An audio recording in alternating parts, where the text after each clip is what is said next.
So hello বন্ধুরা, welcome to our channel haunted frames, যেখানে প্রতিটি ফ্রেমের ভেতরে লুকিয়ে আছে এক নতুন আতঙ্ক।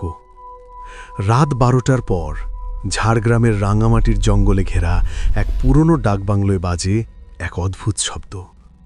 টাইপরাইটারের কিগুলো একে একে নড়ে ওঠে আর লেখা হয়, নেক্সট গেস্ট অ্যারাইভস। 1970 থেকে 75 সালের মধ্যে এই বাংলোয় আত্মহত্যা করেছে 4 জন সরকারি কর্মচারী। কেউ জানে না কেন। আজ সেই রহস্যের খোঁজে এসেছে এক সাংবাদিক, অমিতাভ চট্টোপাধ্যায়। কিন্তু সে জানে না, কিছু সত্যের দরজা একবার খুললে আর ফেরা যায় না। শুনুন, রাঙামাটির ডাকবাংলো শেষ অতিথি, একটি সত্য ঘটনা অবলম্বনে নির্মিত ভয়ঙ্কর কাহিনী। 1970 সালের শেষের দিক, ডিসেম্বর মাস। ঝাড়গ্রামের গভীর জঙ্গল পেরিয়ে ছোট্ট একটা গ্রাম রাঙামাটি। একটা রাস্তা গেছে গ্রামের বুক চিরে, আর রাস্তার ধারে দাঁড়িয়ে আছে পুরনো লাল ইটের দোতলা এক ভবন, সরকারি ডাকবাংলো। আজ সেটাকে লোকেজন বলে মৃত্যুর বাংলো। সেই বছরেই পত্রিকায় বারবার খবর বেরিয়েছিল, রাঙামাটি ডাকবাংলোয় আরও এক আত্মহত্যা। সদ্য বদলি হওয়া রেঞ্জ অফিসার মিলন দত্তের রহস্য মৃত্যু। ঘটনাস্থলে উদ্ধার একটাই সূত্র, টাইপরাইটারের শব্দ। লোকেরা বলতো, ডাকবাংলোর এক ঘরে রাতে নাকি হঠাৎ টাইপরাইটার বেজে ওঠে, পুরনো রেমিংটন টাইপ মেশিন, আর সেখানে টাইপ হয়ে যায় অদ্ভুত এক লাইন, নেক্সট গেস্ট অ্যারাইভস। এই সব গুজবেই কলকাতার দৈনিক প্রভাত বার্তা পত্রিকার তরুণ সাংবাদিক অমিতাভ সেনের কৌতূহল জাগল। সে তখন পলিটিক্যাল রিপোর্টার, কিন্তু রহস্যের টান ছিল তার রক্তে। ডেস্কে বসেই বলে উঠল, স্যার, আমি একবার ঝাড়গ্রাম যাচ্ছি, এই ডাকবাংলো নিয়ে কিছু না কিছু খুঁজে বার করব। তার সম্পাদক নলিনীশ মুখার্জি ছিলেন মৃদুভাষী। চোখের চশমাটা নামিয়ে বললেন, অমিত, এই সব জায়গায় গিয়ে ভয় পেলে কিন্তু কাজ চলবে না। এই ডাকবাংলোয় 1-2 নয়, 4 জন লোক আত্মহত্যা করেছে। প্রশাসন চুপ, পুলিশ ফাইল বন্ধ করে দিয়েছে। গিয়ে যদি কিছু সত্যি পেয়ে যাও, তবে খবর হবে বড়। অমিত হেসে বলল, স্যার, ভয় কাকে বলে আমি জানি না। রাঙামাটিতে হয়তো সত্যিই কিছু আছে। 2 দিন পর ট্রেনে করে অমিত ঝাড়গ্রাম পৌঁছল। সন্ধে নেমে এসেছে, লালচে সূর্য তখন গাছের ফাঁক দিয়ে অস্ত যাচ্ছে। ঝাড়গ্রাম স্টেশন থেকে একটা পুরনো জিপ ভাড়া করে রাঙামাটির দিকে রওনা দিল অমিত। রাস্তাটা ফাঁকা, আর 2 পাশে শাল, মহুয়া, সেগুন গাছের ঘন ছায়া। জিপের ড্রাইভার এখানকার স্থানীয় লোক, নাম বাপি। সে বলল, বাবু, ওই ডাকবাংলোয় রাত্রে থাকা মানে বিপদ, আমিও আর যাই না ওখানে। অমিত হাসল, ভূত মানো নাকি? বাপি গম্ভীর গলায় বলল, ভূত না মানে, কিন্তু রাত 12টার পর ওই বাংলো থেকে টাইপের আওয়াজ আসে, আমি নিজে শুনেছি। অমিত চুপ করে গেল। তার নোটবুক খুলে কিছু লিখে নিল। লোকাল টেস্টিমনি, টাইপরাইটারের শব্দ, মধ্যরাত্রি। 1 ঘন্টা পর সে রাঙামাটি পৌঁছল। আকাশে তখন হালকা কুয়াশা জমছে, চারপাশে একদম নিস্তব্ধতা। ডাকবাংলোটা একদম রাস্তার ধারে। একসময় সরকারি অতিথিদের থাকার জায়গা ছিল এটা, কিন্তু এখন বন্ধ। শুধু এক বৃদ্ধ কেয়ারটেকার আছেন, নাম উপেন্দ্র। উপেন্দ্র বাবুর বয়স প্রায় 70 ছুঁই ছুঁই, কুচকানো মুখ, কিন্তু চোখ দুটো তীক্ষ্ণ। অমিত যখন বাংলোর ফটকে পৌঁছল, তখন সে লণ্ঠন হাতে বারান্দায় দাঁড়িয়েছিলেন। আমাকে দেখে তিনি এগিয়ে এসে জিজ্ঞেস করলেন, আপনি কে বাবু? আমি অমিতাভ সেন, সাংবাদিক। কলকাতা থেকে এসেছি এই বাংলোটা নিয়ে তদন্ত করতে। উপেন্দ্রবাবু চুপ করে কিছুক্ষণ তাকিয়ে রইল, তারপর বলল, বেশ, আপনি ঘর পাবেন, কিন্তু ওই ঘরে নয় বাবু, ওই ঘরে কেউ থাকে না। অমিত বলল, কোন ঘর? উপেন্দ্রবাবু বলল, উত্তরের দিকের ঘরটা, যেখানে সবাই আত্মহত্যা করেছে। অমিতের গায়ে হালকা শিহরণ খেলে গেল, তবু সে বলল, আমি ওই ঘরেই থাকব। এটা শুনে তিনি একটা দীর্ঘশ্বাস ফেলে বললেন, সেটা আপনার ইচ্ছে বাবু, আমি আপনাকে সতর্ক করে দিলাম। তারপর উপেন্দ্রবাবু অমিতকে ঘরটা দেখাতে নিয়ে গেল। ঘরটা একদম সাধারণ, কাঠের বিছানা, একটা টেবিল আর তার উপর একটা পুরনো টাইপরাইটার। ধুলো জমে আছে, কিন্তু যন্ত্রটা অদ্ভুতভাবে এখনো অক্ষত, চাবিগুলোও যেন চকচক করছে। অমিত নোটবুকে লিখল, টাইপরাইটার এখনো নতুনের মতো, কেয়ারটেকার কিছু যেন লুকোচ্ছে। ধীরে ধীরে রাত নেমে এলো। উপেন্দ্রবাবু একবার এসে রাতের খাবার দিয়ে গেল। বাইরে তখন কুয়াশা ঘনিয়ে উঠছে, জঙ্গলের ফাঁকে দিয়ে শেয়ালের ডাক ভেসে আসছে। অমিত খেয়ে নিয়ে লণ্ঠন নিভিয়ে দিল, শুধু জানলার ফাঁক দিয়ে চাঁদের আলো ঢুকছে ঘরের ভেতরে। রাত তখন 11:45। সব শান্ত, শুধু ঘড়ির কাঁটা টিকটিক করছে। ঠিক 12টা বাজতেই হঠাৎ একটা আওয়াজ, tick tick tick, Clarke Clarke Clarke. Amit চমকে উঠল। টাইপরাইটারটা নিজে নিজে চলছে। সে ধীরে ধীরে উঠে এগিয়ে গিয়ে দেখল টাইপ হচ্ছিল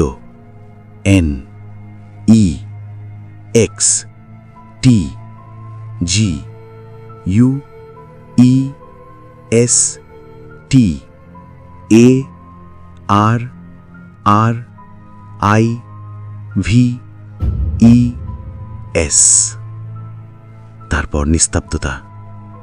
অমিত খাপা গলায় বলল, কে? কি আছো এখানে? কোনো উত্তর নেই, শুধু বাতাসে ঠান্ডার ছোঁয়া আর এক টুকরো গন্ধ, পুরনো কাগজ পুড়লে যেমন হয়। সে টাইপরাইটারটা সামনে বসে দেখল নিচে একটা কাগজ পড়ে আছে, সেখানে লেখা, ওয়েলকাম ব্যাক মিস্টার সেন। আমি স্তব্ধ হয়ে গেল। সে নিজের নামটাই পড়ছে, কিন্তু কে লিখল এটা? কেউ তো জানতেই পারে না সে আজ এখানে আসবে। হঠাৎ দরজার বাইরে হালকা টোকা শব্দ। অমিত ধীরে ধীরে দরজা খুলে বাইরে বেরিয়ে দেখল, কিন্তু সেখানে কেউ নেই। শুধু করিডোরের শেষ প্রান্তে একটা সাদা শাড়ি পরা ছায়া ঘুরে গেল উত্তরের ঘরের দিকে, আর তার পায়ের শব্দ ধীরে ধীরে মিলিয়ে গেল টাইপরাইটারের টিকটিক আওয়াজে। অমিত দরজাটি বন্ধ করে এসে আবার শুয়ে পড়ল। সকালবেলা জানলার ফাঁক দিয়ে সূর্যের আলো ঢুকতেই অমিতাভ চোখ মেলল। রাতের সেই ভয়ঙ্কর মুহূর্তগুলো কি সত্যি ঘটেছিল, নাকি সবই ক্লান্ত মস্তিষ্কের ভ্রম? সেটা বোঝার চেষ্টা করল। সে চোখ মুছে টেবিলের দিকে তাকাতেই দেখল টাইপরাইটারটা একদম আগের জায়গাতেই আছে, আর কাগজে স্পষ্ট লেখা, ওয়েলকাম ব্যাক মিস্টার সেন। অমিতের বুক কেঁপে উঠল। সে তাড়াতাড়ি পকেট থেকে নোটবুক বের করে লিখল, রাত 12টা, টাইপরাইটার নিজে থেকে কাজ করে, কাগজে আমার নাম লেখা, অতি প্রাকৃত প্রমাণ, সম্ভবত মানবীয় হস্তক্ষেপ নয়। সে টাইপ করা কাগজটা ব্যাগে রেখে ঘর থেকে বেরোল। বাইরে তখন পাখির ডাক, কুয়াশা ছড়ানো আকাশ। উপেন্দ্রবাবু তখন বারান্দায় বসে বিড়ি খাচ্ছিলেন। অমিত তাকে জিজ্ঞেস করল, কাল রাতে আপনি কিছু শুনেছিলেন? তিনি চুপ করে রইলেন কিছুক্ষণ, তারপর ধীরে বললেন, আমি শুনিনি বাবু, শুনলে ভয় পাব। ও ঘরে যা ঘটে তা কারো বোঝার নয়। অমিত প্রশ্ন করল, এই ঘরে যারা মরেছে তাদের নাম জানেন? উপেন্দ্রবাবু মাথা নাড়িয়ে বলল, জানি। প্রথমজন ছিলেন দেবব্রত মুখোপাধ্যায়, সরকারি রেকর্ড ক্লার্ক। 1970 সালে এসেছিলেন 1 মাসের কাজ নিয়ে। একদিন সকালে দেখি তিনি ঘরে ফাঁস লাগিয়ে ঝুলছেন। তারপর একে একে আরও 3 জন, বন দপ্তরের অফিসার মিলন দত্ত, কলকাতার ইঞ্জিনিয়ার প্রতাপ গুহ, আর শেষজন এক পর্যটক মহিলা। সবাই ওই ঘরেই মারা যায়। তারা কি সবাই আত্মহত্যা করেছে? অমিত জিজ্ঞেস করল। হ্যাঁ বাবু, কিন্তু পুলিশের রিপোর্টে কারণ অজানা। প্রত্যেকের ডায়েরিতে একটাই শব্দ ছিল, নেক্সট গেস্ট। অমিত এক মুহূর্ত চুপ করে রইল, তারপর জিজ্ঞেস করল, আপনার কাছে ওই দেবব্রত মুখোপাধ্যায়ের কিছু আছে? তিনি ধীরে উঠে ঘরের ভিতর গেলেন। কিছুক্ষণ পর একটা কাঠের বাক্স নিয়ে ফিরে এলো। বাক্সটা ধুলোমাখা, কিন্তু তার ভেতরে ছিল কয়েকটা পুরনো কাগজ, কিছু সরকারি ফাইল আর একটা ফিকে কালচে ফটো। ফটোতে একজন মানুষ, মাঝবয়সী, চশমা পরা, মুখে গম্ভীর ভাব। উপেন্দ্রবাবু বলল, এই জন্যই দেবব্রতবাবু অফিসের রিপোর্ট টাইপ করতে করতে পাগল হয়ে গিয়েছিলেন বলে শুনেছি। অমিত ছবিটার দিকে কিছুক্ষণ তাকিয়ে থাকল। দেখল তার চোখের কোণে যেন এক অদ্ভুত কঠোরতা আছে। অমিত জিজ্ঞেস করল, উনি কি একাই থাকতেন? হ্যাঁ, একা। দিনে কাজ করতেন, রাতে টাইপ করতেন। অমিত ভাবল, টাইপরাইটার, রাত 12টা, আত্মহত্যা, নেক্সট গেস্ট, সবকিছুই যেন একই সুতোয় বাঁধা। সে ঠিক করল দুপুরে গ্রামের দিকে যাবে, স্থানীয় লোকেদের কাছ থেকে আরও তথ্য সংগ্রহ করবে। দুপুর গড়ালো। রাঙামাটির বাজারে কয়েকজন বৃদ্ধের সঙ্গে কথা বলল অমিত। একজন বলল, ওই দেবব্রতবাবু ভালো মানুষ ছিলেন, কিন্তু শেষের দিকে যেন অন্য মানুষ হয়ে গিয়েছিলেন। মাঝরাতে একা একা টাইপ করতেন, কথা বলতেন বাতাসের সঙ্গে। আরেকজন বলল, আমরা শুনেছিলাম উনি কোনো রিপোর্টে সরকারের দুর্নীতি প্রমাণ পেয়েছিলেন, তারপরে উনি নাকি ভয় পেতে শুরু করেন। অমিতের মনে সন্দেহ বাড়ল। এটা কি আত্মহত্যা নাকি পরিকল্পিত হত্যা? আর এই নেক্সট গেস্ট অ্যারাইভস কথাটার মানে কি? সে বাজারের এক দোকানে বসে চা খাচ্ছিল। এমন সময় পেছন থেকে এক কণ্ঠ শুনল, আপনি অমিতাভ সেন, কলকাতা থেকে এসেছেন তো? অমিত ঘুরে দেখল একজন মধ্যবয়সী লোক দাঁড়িয়ে আছে, পরিষ্কার পোশাক, চোখে কৌতূহল। লোকটি বলল, আমি অরূপ লাহিড়ী, স্থানীয় স্কুলের প্রধান শিক্ষক। আপনি যদি সময় দেন আমি কিছু বলতে পারি আপনাকে। অমিত সঙ্গে সঙ্গে রাজি হল। অরূপবাবু তাকে নিয়ে গেলেন স্কুলের পেছনের দিকের ছোট্ট লাইব্রেরি ঘরে। তিনি বললেন, দেবব্রত মুখোপাধ্যায়ের মৃত্যুর পর আমি কিছু কাগজ উদ্ধার করেছিলাম। সরকারি রিপোর্টের খসড়া ছিল। তাতে লেখা ছিল, দক্ষিণাঞ্চল বন দপ্তরের ঘুষ কেলেঙ্কারির প্রমাণ লুকোচ্ছে উচ্চপদস্থ অফিসাররা। ওই রিপোর্টটাই উনি টাইপ করছিলেন মৃত্যুর আগের রাতে। অমিতের মনে বিদ্যুৎ খেলে গেল। মানে উনি সত্যিটা ফাঁস করতে চেয়েছিলেন? অরূপ মাথা নাড়ল। হ্যাঁ, কিন্তু রিপোর্টটা জমা পড়ার আগেই উনি মারা গেলেন। ওই টাইপরাইটারটাই ছিল তার নিজের। তারপর থেকে ওটাই রহস্যের উৎস। অমিত গভীরভাবে বলল, আপনি কি মনে করেন দেবব্রত বাবুর আত্মা এখনো এই ঘরে আটকে আছে? অরূপবাবু হালকা হেসে বললেন, আমি বিজ্ঞানের মানুষ, কিন্তু কখনো কখনো সবকিছুর ব্যাখ্যা থাকে না। আমার এক ছাত্র একবার বাংলোর পাশ দিয়ে রাত 12টার সময় হেঁটে যাচ্ছিল। সে শুনেছিল টাইপের শব্দ, আর তার পরদিন থেকে সে জ্বরে পড়ে যায়। অমিতের কাঁধে একটা ঠান্ডা হাওয়া লাগল। সে বলল, আমি আজ রাতেও ওই ঘরেই থাকব, সত্যিটা বের করব। অরূপ কিছুক্ষণ চুপ থেকে বললেন, তাহলে সাবধান থাকবেন মিস্টার সেন, কারণ এই গল্পে প্রতিবার একটা নেক্সট গেস্ট ফিরে আসে, কিন্তু আর ফিরে যায় না। রাত নেমে এসেছে আবার। আকাশ মেঘে ঢেকে আছে আর চারিদিকে ঝিঁঝি পোকার ডাক। অমিত ঘরে ফিরে দরজা বন্ধ করল। লণ্ঠন জ্বালিয়ে টাইপরাইটারের পাশে বসে নোট লিখছে। বাইরে বাতাসে গাছের পাতাগুলো হালকা দুলছে। রাত তখন 11:55। হঠাৎ দরজার বাইরে আবার সেই টোকা। অমিত তাড়াতাড়ি দরজা খুলল, কিন্তু কেউ নেই। ফিরে এসে টাইপরাইটারের দিকে তাকাতে সে দেখল মেশিনটা আবার নিজে থেকে চলছে। এবার টাইপ হচ্ছে অন্য কিছু। He tried to tell the truth.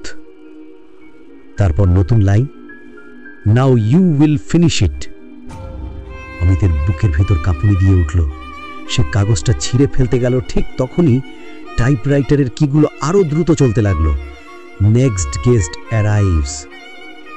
লণ্ঠনের শিখা নিভে গেল।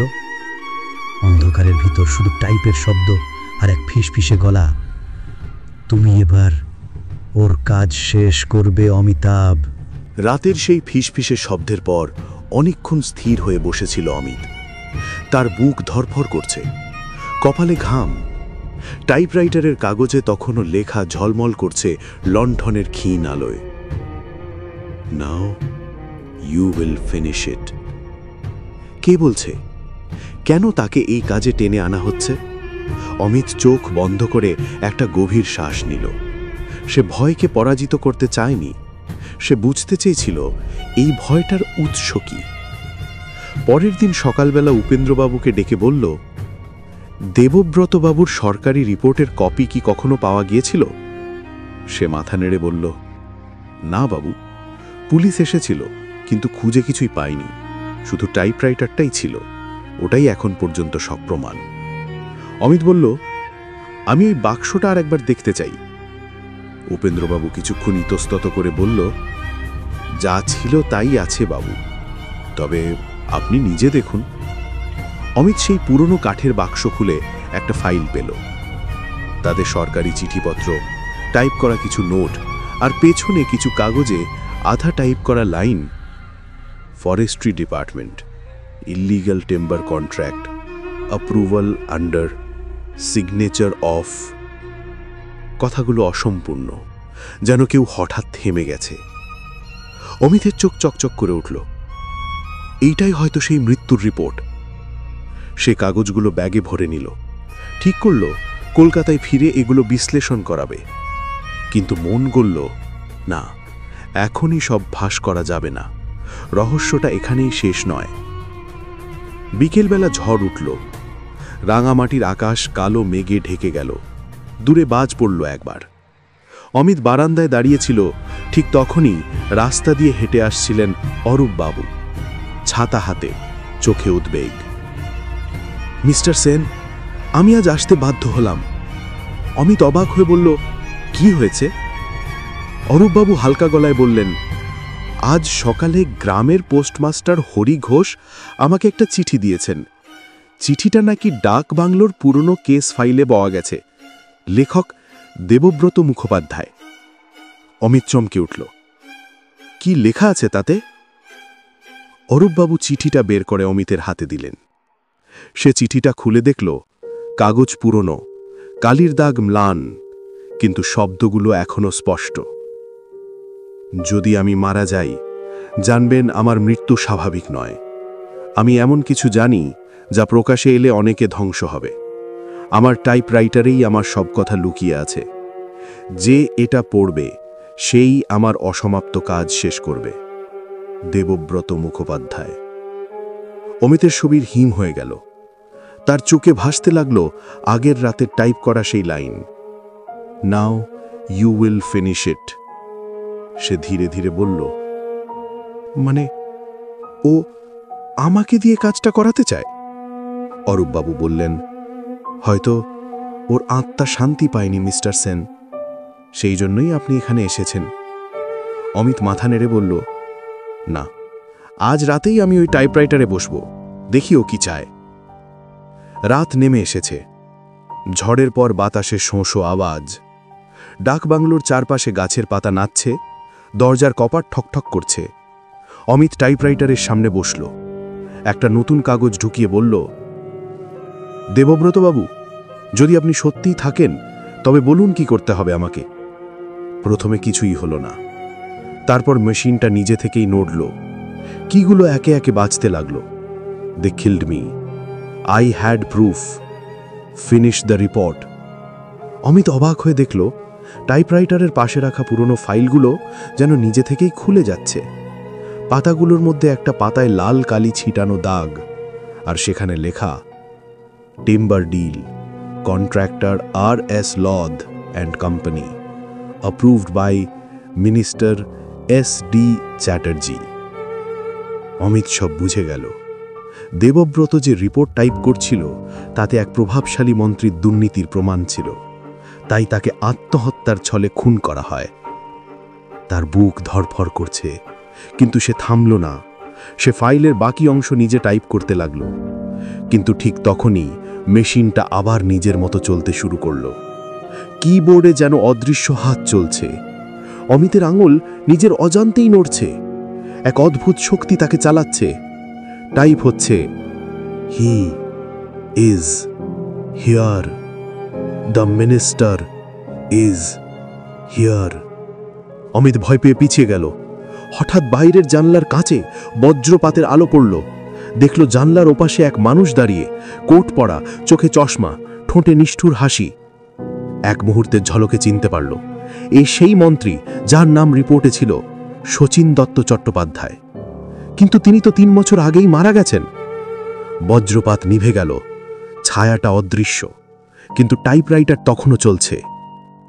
Next guest arrives. লণ্ঠনের আলো কাঁপছে। ঘরের এক কোণে সাদা ছায়া ধীরে ধীরে স্পষ্ট হচ্ছে। একজন মানুষ, মুখে যন্ত্রণা, চোখে আগুন, গলায় দাগ। দেবব্রত মুখোপাধ্যায়। অমিত ভয়ে জমে গেল। ছায়াটা বলল, শেষ করো আমার কাজ, রিপোর্টটা শেষ করো, নইলে আর এক অতিথি আসবে। অমিতের শরীর কাঁপছে, তবু সে টাইপ করতে লাগল।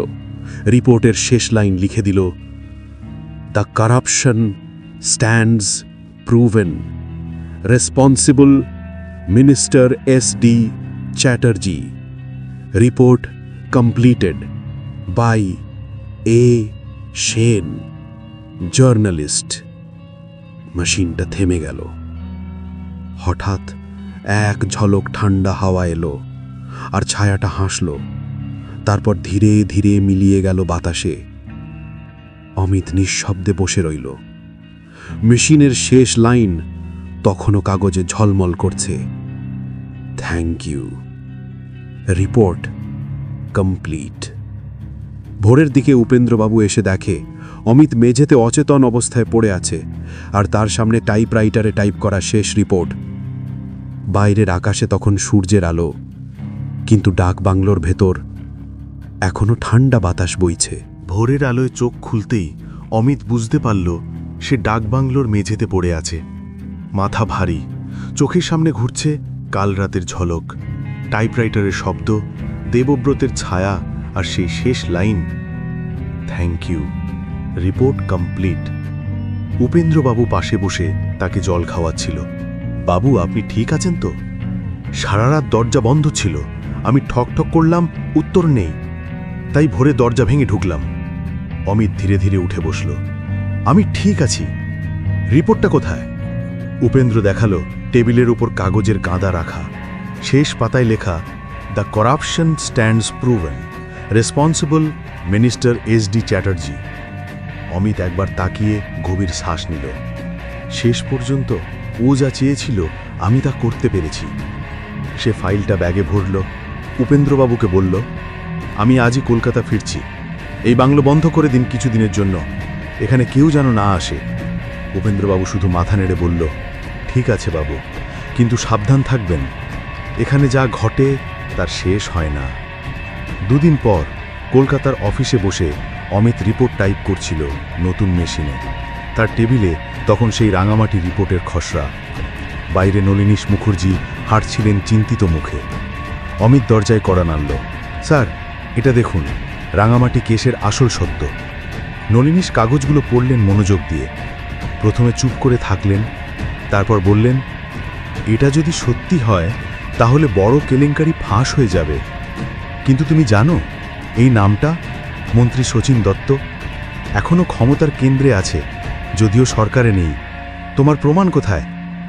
অমিত দৃঢ় গলায় বলল, এই রিপোর্টটাই প্রমাণ, আর দেবব্রত মুখোপাধ্যায়ের মৃত্যুই এর সাক্ষী। নলিনীশ চশমাটা খুলে রাখলেন। ঠিক আছে, আমি কালকের সংস্করণে এটা ছাপব, কিন্তু তুমি আজ বাড়ি চলে যাও, বিশ্রাম নাও, তোমার চোখে ঘুম নেই। অমিত হালকা হাসল। স্যার, ঘুম এখন আমাকে চেনে না। সেই রাতে অমিত নিজের ফ্ল্যাটে ফিরল। ঘড়ি তখন 11:30। সে চা বানিয়ে ডেস্কে বসে রিপোর্টের ফাইনাল কপি পড়ছে। বাইরে নভেম্বরের ঠান্ডা বাতাস। হঠাৎ টেবিলের উপর রাখা টাইপরাইটারের কভারটা নিজে থেকেই খুলে পড়ল। অমিত চমকে তাকালো। তার নিজের টাইপরাইটার, নতুন কালো চকচকে, কিন্তু এখন নিজে থেকেই টাইপ করতে শুরু করল। Tick tick tick. Next guest arrives. অমিতের বুক কেঁপে উঠল। না, এটা অসম্ভব। সে চিৎকার করে বলল, দেবব্রতবাবু, আপনার কাজ শেষ। রিপোর্ট প্রকাশ হচ্ছে কাল, এখন শান্তি পান। টাইপরাইটার থামল না। কাগজে শব্দ ফুটল, you are the next guest. অমিতের নিঃশ্বাস বন্ধ হয়ে এলো। বাইরের জানলা হঠাৎ খুলে গেল ঝড়ের হাওয়ায়। চায়ের কাপ মেঝেতে পড়ল, ভাঙল। ঘরের বাতাস ঘন ঠান্ডা। অমিত পেছনে ফিরেই দেখল দরজার পাশে দাঁড়িয়ে আছে এক ছায়া মূর্তি। সাদা পোশাক, চোখে শূন্যতা, ঠোঁটে এক অদ্ভুত হাসি। দেবব্রত মুখোপাধ্যায়। তুমি আমার রিপোর্ট শেষ করেছ, কিন্তু যাদের নাম তুমি প্রকাশ করছো তারা এখনো বেঁচে আছে। তারা আসবে তোমার জন্যে। অমিত বলল, আমি ভয় পাই না, আমি সত্যিটা প্রকাশ করব। দেবব্রত মৃদু হাসল। তাহলে প্রস্তুত হও পরের অতিথির জন্যে। এক ঝলক আলোয় ছায়াটা মিলিয়ে গেল। ঘড়িতে তখন ঠিক 12টা। টাইপরাইটারের কাগজে শেষ লাইন, নেক্সট গেস্ট অ্যারাইভস। পরের দিন সকালে অফিসে হুলস্থুল। অমিতাভ সিনের ফ্ল্যাটের দরজা ভেতর থেকে বন্ধ ছিল। পুলিশ ভেঙে ঠুকে দেখে অমিত চেয়ারে বসে আছে টাইপরাইটারের সামনে।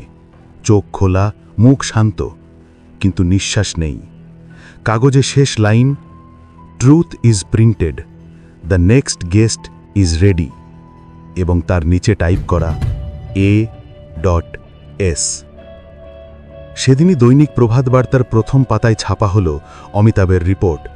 রাঙামাটি কেলেঙ্কারি ফাঁস, মন্ত্রীর নাম জড়িয়ে চাঞ্চল্য। কিন্তু সম্পাদক নলিনীশ মুখার্জি অবাক হয়ে দেখলেন রিপোর্টের নিচে ছাপার শেষ লাইনে কেউ যেন অদৃশ্যভাবে টাইপ করে দিয়েছে, নেক্সট গেস্ট অ্যারাইভস। অফিসে কেউ সাহস করে সেই লাইন মুছতে পারল না, কারণ সেদিনই রাতে নলিনীশ মুখার্জির কেবিন থেকে শোনা গেল tick tick tick, Clarke Clarke Clarke. রাত্রি নেমেছে ধূসর ছায়ায় ঢাকা রাঙামাটির বনে। দূরে ঝিঝি পোকার ডাক, আর্দ্র বাতাসে অজানা এক ভার। কলকাতায় ফিরে আসার পরও সাংবাদিক অমিতাভ ঘুমাতে পারত না। মাথার ভিতর বাজত সেই ধাতব আওয়াজ, tick tick tick, next guest arrives. তার মনে হচ্ছিল রাঙামাটির ডাকবাংলো এখনও তাকে ডাকছে, অসমাপ্ত রহস্যের মতো নিজের দিকে টানছে এক অদৃশ্য দড়ি দিয়ে। অমিতাভ আর সহ্য করতে পারল না। 3 সপ্তাহ পর সে আবার রওনা দিল রাঙামাটির পথে।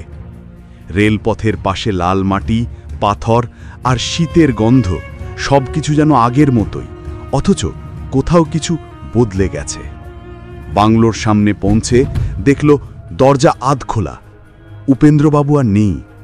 ভিতরে পা রাখতেই মেঝেতে শুকনো পাতা, ছাদের জাল আর এক ধরনের পচা গন্ধ।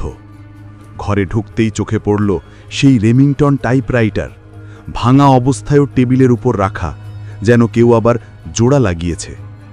অমিতের শরীর ঠান্ডা হয়ে গেল। সে নিচু হয়ে কাগজটা দেখল, ওয়েলকাম ব্যাক। হঠাৎ পেছন থেকে কণ্ঠস্বর, তুমি ফিরে এসেছ, তাই তো? অমিতাভ ঘুরে দেখল দরজায় দাঁড়িয়ে এক লোক, ছেঁড়া শার্ট, চোখে অদ্ভুত দ্যুতি। তুমি কে? আমি দেবব্রত নয়, আমি সেই শক্তি যেই বাংলোকে বেঁধে রেখেছে। ঘরের বাতাস হঠাৎ ভারী হয়ে উঠল। টাইপরাইটারের কিগুলো নিজের থেকে নড়তে লাগল। Truth comes with a price. Amit কাঁপা কাঁপা গলায় বলল, তাহলে এতদিনের মৃত্যু সবই তোমার খেলা? না, তাদেরই ইচ্ছে ছিল সত্য জানতে, কিন্তু সত্য জানলেই শেষ হয় জীবন, কারণ প্রতিটি নতুন সাক্ষী আমার পরবর্তী অতিথি। দেবব্রতের দেহটা তখন ধীরে ধীরে বিলীন হতে লাগল। তার জায়গায় যেন দেখা গেল এক কালো ধোঁয়া। তাতে ছায়ার মতো নড়ছে মানুষের মুখ, কাতর, ভীত, আর্তনাদে ভরা। সেই কণ্ঠ বলল, 1943 সালে কলিন্সের মৃত্যুর সময় এই বাংলো অভিশপ্ত হয়। তার স্ত্রীর আত্মা নয়, বরং মৃত্যুর মুহূর্তে মুক্ত হওয়া এক অন্ধকার শক্তি এখানে আটকে যায়। টাইপরাইটার তার বাহন মাত্র, প্রতিটি সত্য সন্ধানী মানুষই তার আহার। অমিতাভ ধীরে ধীরে বুঝল, এই শক্তি কোনো নির্দিষ্ট আত্মা নয়, বরং বহু মৃত মানুষের সম্মিলিত ছায়া, যারা একসময় রাঙামাটির মাটিতে চাপা পড়েছিল। টাইপরাইটারের কিবোর্ড আবার নড়ল। এবার লেখা উঠল, right your truth, B the last guest. Amit যেন এক অজানা শক্তিতে টেনে নেওয়া হলো। তার হাত নিজের থেকেই টাইপ করতে শুরু করল, আমি অমিতাভ চট্টোপাধ্যায়, রাঙামাটির ডাকবাংলোর শেষ অতিথি। সত্যটা আমি দেখেছি, এটি কোনো আত্মার অভিশাপ নয়, এটি এক অন্ধকার শক্তির খিদে। প্রতিটি অক্ষর টাইপের সঙ্গে সঙ্গে ঘরটা কেঁপে উঠছিল। আলো আধারের ঝলকানিতে ছাদের ওপরের ছায়াগুলো যেন প্রাণ পাচ্ছিল। শেষ লাইনে সে লিখল, নেক্সট গেস্ট অ্যারাইভস। পরদিন সকালে স্থানীয় পুলিশ ও প্রশাসন ডাকবাংলোয় পৌঁছায়। উপেন্দ্রবাবু কোথাও নেই। টেবিলের ওপর পড়ে আছে টাইপরাইটার, এবার একদম নিঃশব্দ। কাগজে লেখা, দ্য ট্রুথ ইজ কমপ্লিট। অমিতের দেহ মেলে না, শুধু জানালার ধারে পাওয়া যায় তার প্রেস কার্ড আর টেবিলের কোণে এক টুকরো ছাই। এরপর সরকার চিরতরে তালা লাগায় রাঙামাটির ডাক বাংলোয়। কিন্তু এলাকাবাসী বলে, রাত 12টার পর বাংলোর জানলার ভিতর থেকে টাইপরাইটারের শব্দ শোনা যায়, আর লাইনটা বদলে যায় সামান্য, নেক্সট গেস্ট অ্যারাইভস আগেন। রাঙামাটির ডাক বাংলো আজও আছে, তালাবদ্ধ আর ধুলোয় ঢাকা অবস্থায়, কিন্তু যারা রাতে তার পাশ দিয়ে যায় তারা নাকি এখনও শোনে টাইপরাইটারের শব্দ। আর জানলার ভিতর ফিসফিস করে কেউ বলে, নেক্সট গেস্ট অ্যারাইভস আগেন। আপনি কি যাবেন রাঙামাটিতে? যদি গল্পটি ভালো লাগে তাহলে লাইক, কমেন্ট আর শেয়ার করুন। আর নতুন ভয়ঙ্কর গল্প পেতে সাবস্ক্রাইব করুন হন্টেড ফ্রেমস চ্যানেলটি। পরবর্তী পর্বে দেখা হবে, যদি বেঁচে থাকেন। ধন্যবাদ।